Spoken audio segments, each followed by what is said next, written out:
Mesdames et messieurs, bonjour. Bienvenue à la toute dernière émission de À votre service, édition 2018. Et cette émission est consacrée particulièrement à la ville de Baie-Saint-Paul et entre autres à un programme qui vous est offert qui s'appelle Programme de rénovation Québec.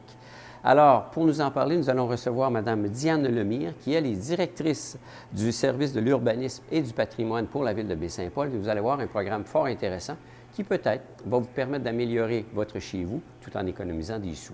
Bonne émission.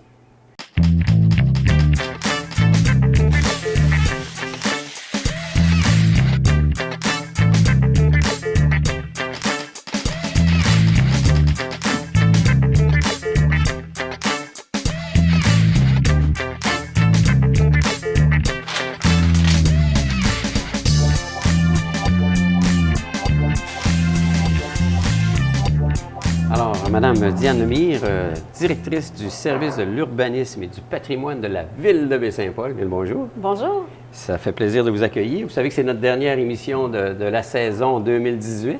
Juste avant les fêtes. Juste avant les fêtes. Fait que là, on va parler municipalité. On a l'émission consacrée à vous aujourd'hui. C'est donc bien merveilleux. Hey, hein? Rien de trop merveilleux. beau. On est conscient que la ville de Baie-Saint-Paul, on en fait partie. C'est important. Tout à fait. Là, on est ici pour parler aujourd'hui d'un programme de rénovation que la Société d'habitation du Québec a mis sur place, déjà depuis quelques années, je crois. Bien, en fait, c'est juste faire un petit historique. C'est un programme qu'on avait autrefois avec la SHQ qui a été aboli par le gouvernement en 2008. Puis en 2017-2018, ils l'ont relancé. On s'est dépêché à se réinscrire, à déposer notre candidature. On est très contents, on a été retenus.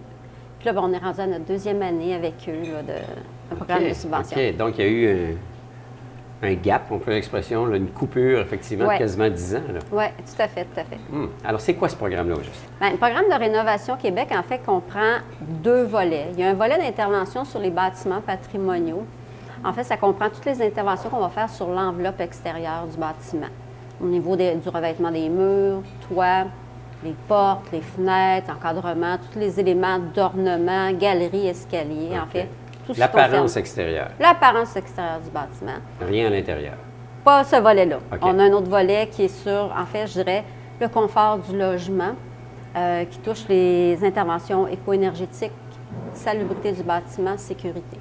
Par exemple, l'isolation du bâtiment, l'étanchéité des fondations à l'eau, des travaux de ventilation, déshumidification du bâtiment, des travaux de sécurité au niveau des escaliers, au niveau des problèmes de radon aussi que pour avoir un bâtiment. Ouais. Est-ce qu'il y en a eu beaucoup de ce genre de problèmes-là dans la région?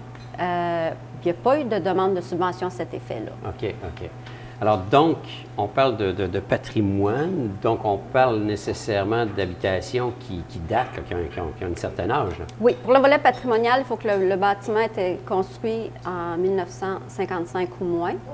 Puis pour le volet... Quand je dis moins, c'est 45 et avant, là. Bien avant. Et non pas moins avant. Oui, c'est ça, exactement, OK. ou plus vieux. Puis pour les interventions sur la qualité du logement, c'est 1961 et moins. OK. Moins plus vieux. Et plus vieux. Oui, effectivement, on recule. Alors, c'est un nouveau programme. Dans le fond, c'est pour améliorer et en même temps assurer une certaine pérennité à ces résidences-là qui donnent un certain cachet à la municipalité. Bien, d'abord et avant tout, c'est de pouvoir aider nos citoyens. Il y a des études qui ont été faites avec l'Institut de la santé du Québec en 2012-2013. L'étude s'appelle « Mon habitat plus qu'un simple toit » qui révélait que les bâtiments qui ont été construits avant 1961 avaient souvent besoin d'intervention pour assurer un meilleur confort. Ce qui était aussi constaté, c'est que c'était surtout les ménages qui avaient un moins grand revenu qui avaient besoin d'être assistés. Les mêmes préoccupations sont sorties dans le plan d'urbanisme durable de 2015, puis dans le dernier plan d'action de l'Agenda 21. Donc, on avait trois études, plans d'action qui nous disaient toutes la même chose, aidez-nous, aidez-nous, aidez-nous. Alors, c'était d'autant plus intéressant quand on a vu que le programme Rénovation Québec revenait. Bon, si moi je veux participer parce que je suis un propriétaire, on parle de résidence unifamiliale ici? Bien, en fait, ça peut être du multifamilial aussi. Mais il faut que le propriétaire occupe au moins une des unités d'habitation. OK. Donc, si je veux m'inscrire à ce programme-là, il y a des critères. Là. Il y a des critères, exactement. Quand on est un couple, le revenu doit être de 90 000 et moins. Pour une personne seule, c'est 50 000 et moins. Le bâtiment doit être évalué, juste le bâtiment, là, pas le bâtiment, le terrain, là, mais l'évaluation municipale du bâtiment doit être de 170 000 et moins. OK. Donc, ça, j'imagine, le 170 000, c'est un chiffre là, qui n'est pas apparu comme ça par hasard. Non, il y a une analyse qui a été faite là, sur l'évaluation municipale des bâtiments, en effet. Là. OK. Là, on parle d'un programme pour la ville de Baie-Saint-Paul. On sait que ça s'adresse aux résidences qui datent d'un certain âge. Oui. Mais, comment dire, c'est pas tout Baie-Saint-Paul. Là. Non, la SHQ, parce qu'en fait, il y a des critères qui ont été mis en place qui relèvent des études qu'on a fait faire, puis d'autres qui relèvent de la SHQ. Entre autres, on devait établir une zone. Ça doit être à l'intérieur du périmètre urbain. Quand on dit périmètre urbain, c'est la zone qui est plus densifiée à Baie-Saint-Paul. Et ces résidences-là, on pouvait pas mettre tout le périmètre urbain. Il fallait que ce soit de moins de 50 des unités d'habitation à l'intérieur du périmètre urbain. Donc, moins de 50 il a fallu négocier avec eux les zones. OK. Comme il y a des secteurs où on sait que c'est un nouveau développement, particulièrement parce que c'est un nouveau développement, les résidences qui ont été construites sont beaucoup plus jeunes, donc ne sont pas éligibles. critères. Non, c'est ça, exactement. OK. Sauf peut-être l'ancienne maison de ferme de ce coin-là. Mais on peut quand même, c'est bien que vous le relevez, on peut quand même prendre 15 de notre somme puis le donner à un bâtiment qui est en dehors de cette zone-là si vraiment les interventions sont très intéressantes. Parce qu'effectivement, il arrive qu'il y a certaines résidences là-dedans qui... Parce que c'est des anciennes terres qui ont été développées puis qui ont été finalement, avec un nouveau mandat, devenues résidentielles par le fait même. Oui, tout à fait. Souvent, il y a une maison de ferme qui était là-dessus, qui datait, elle, depuis fort longtemps. Exactement. Comme cette année, on en a fait un sur le chemin de la Pointe, qui était à l'extérieur du périmètre urbain. OK. Mais les interventions étaient vraiment intéressantes.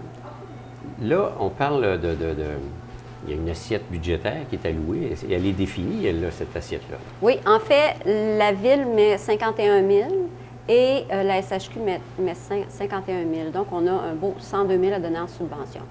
La subvention, en fait, c'est 2 tiers des travaux jusqu'à concurrence de 12 000. Donc, il y a un maximum. Il y a un maximum. Okay. Ouais, c'est ça, pour qu'on puisse quand même en faire plusieurs. Donc, un tiers est aux frais, si je comprends bien, du propriétaire.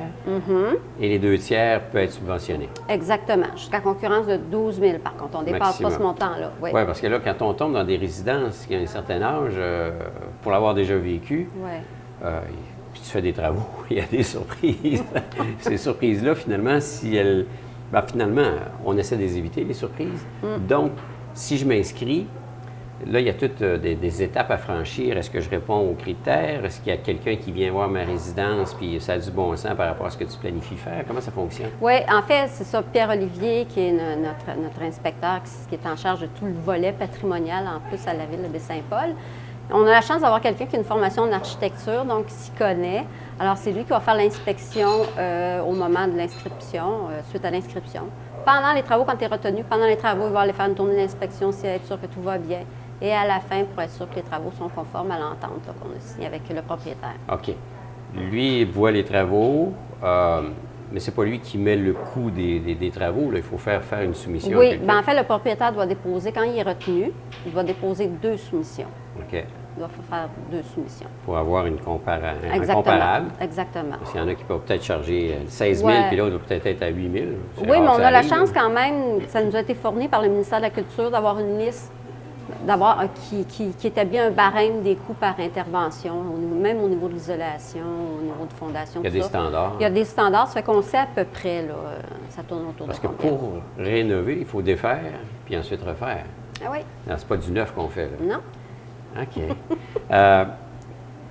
Donc, une fois les travaux commencés, il y a un suivi qui est fait aussi, j'imagine? Oui, c'est ça, je disais, notre inspecteur, Pierre-Olivier, va faire une tournée là, pendant les travaux. Pour savoir si on correspond. Donc, tout ce qui est surprise et surplus tombe aux frais.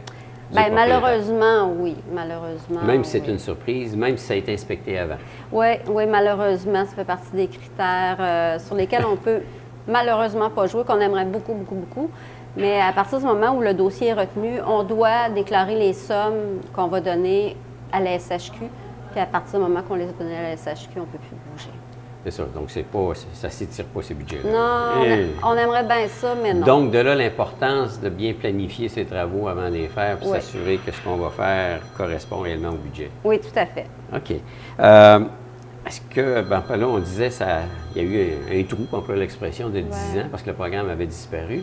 Là, vous l'avez relancé, vous, en 2017. 2017-2018. Et est-ce que ça a bien répondu? Est-ce qu'il y a eu beaucoup de Ça l'a demandes? très, très bien répondu. Oui, tout à fait. On a fait environ, là, j'espère pas me tromper, Pierre-Olivier va me chicaner si je ne dis pas le bon chiffre, mais je pense qu'on a fait 7 ou 8 projets qui sont soit terminés ou en cours actuellement. Okay. Parce que normalement, la date d'inscription était jusqu'au 23 novembre. Oui, bien en fait, ce qu'on s'est rendu compte, c'est qu'on avait peut-être un mauvais timing pour l'inscription parce qu'on a moins d'inscriptions cette année, malgré l'intérêt phénoménal qu'on a eu l'année passée. Ça fait qu'on s'est dit, bon, probablement que c'est un mauvais moment dans l'année, on approche du temps des fêtes.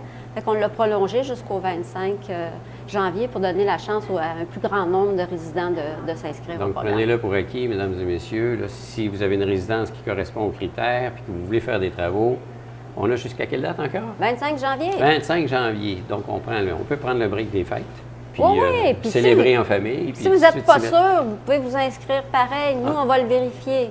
Bon, si vous avez des doutes, prenez pas. Inscrivez-vous. À la limite, vous n'êtes pas éligible, mais au moins lever la main. Levez la main et dire je peux-tu. Puis après ça, on peut répondre aux critères. On peut dire oui. Le dossier est ouvert. Oui, puis même, c'est déjà arrivé qu'on dit aux gens, bien, écoutez, vous devriez peut-être faire les travaux X plutôt qu'Y. Puis que les gens vont changer un peu l'orientation suite aux recommandations qu'on va leur faire. Alors, donc, ça, c'est suite à l'évaluation ou à la visite de l'architecte. Oui, tout à fait. Là, on parle de résidence. Tantôt, vous avez mentionné résidence unifamiliale, mais aussi avec logement. Si c'est avec logement, il faut qu'il y ait un critère où j'habite une partie de la résidence. Oui, tout à fait, tout à fait. Puis aussi, la SHQ, puis on trouve ça vraiment très bien, exige qu'on protège les locataires. Donc, ce n'est pas un moyen non plus détourné d'augmenter de façon exponentielle le coût du loyer. Donc, il y a des formulaires à remplir pour être sûr, qu'on doit remettre à la SHQ pour être sûr qu'il n'y ait pas d'abus à ce niveau-là. Tantôt, on parlait d'une valeur de 170 000 excluant la valeur du terrain.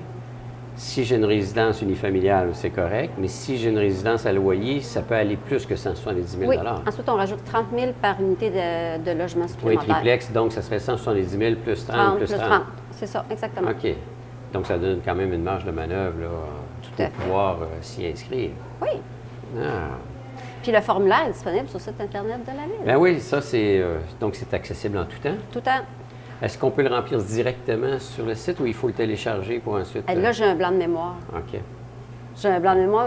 À la limite, si vous ne pouvez pas le retourner, vous allez le porter à notre adjointe administrative au service d'urbanisme, à Mme Lisa Dufour. OK. Est-ce que pendant la période des fêtes, l'Hôtel de Ville est fermé un bout de temps? Bien oui, on est fermé du 22, j'espère que je ne me trompe pas, 21 au 6. Eh boy, que je n'ai pas les dates avec moi. Les 2 semaines du temps des fêtes, on est fermé.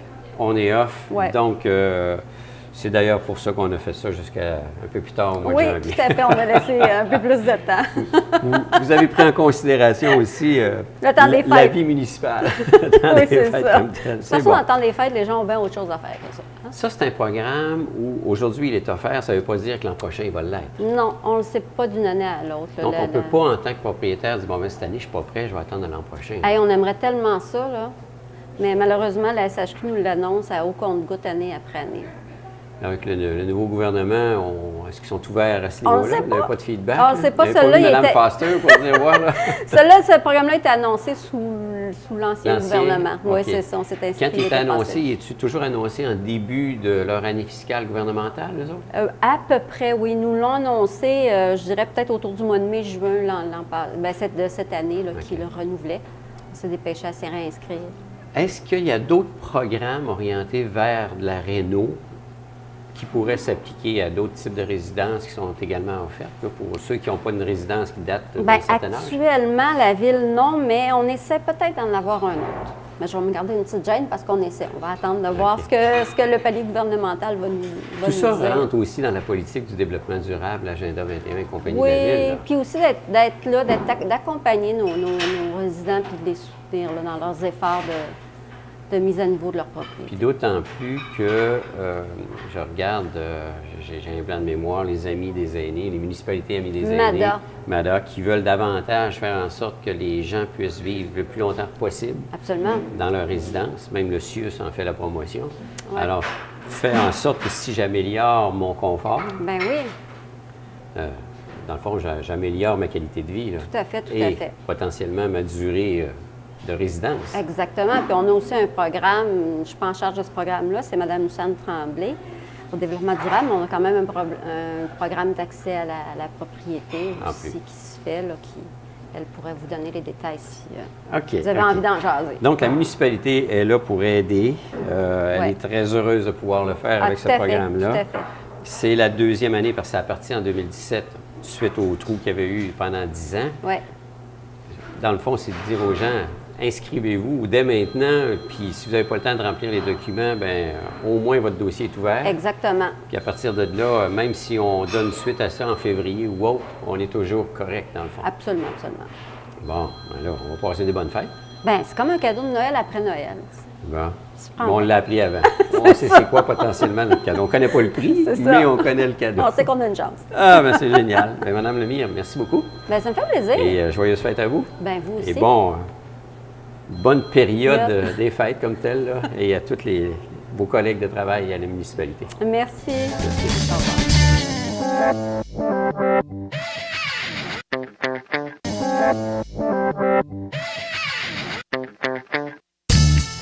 Et voilà, j'espère que le contenu de cette émission vous a plu. Comme je vous l'ai mentionné en tout début d'émission, c'est notre dernière de 2018. Ce n'est pas la dernière de À votre service, loin de là. On se donne rendez-vous en 2019 pour une autre série d'émissions. Et d'ici là, bien, écoutez, je vous souhaite de joyeuses fêtes en mon nom personnel, au nom de toute l'équipe de TVCO. Passez du bon temps en famille, amusez-vous bien, ayez beaucoup de plaisir. Je vous souhaite santé, bonheur et beaucoup d'amour dans votre entourage. À très bientôt. On se donne rendez-vous en 2019. Au revoir.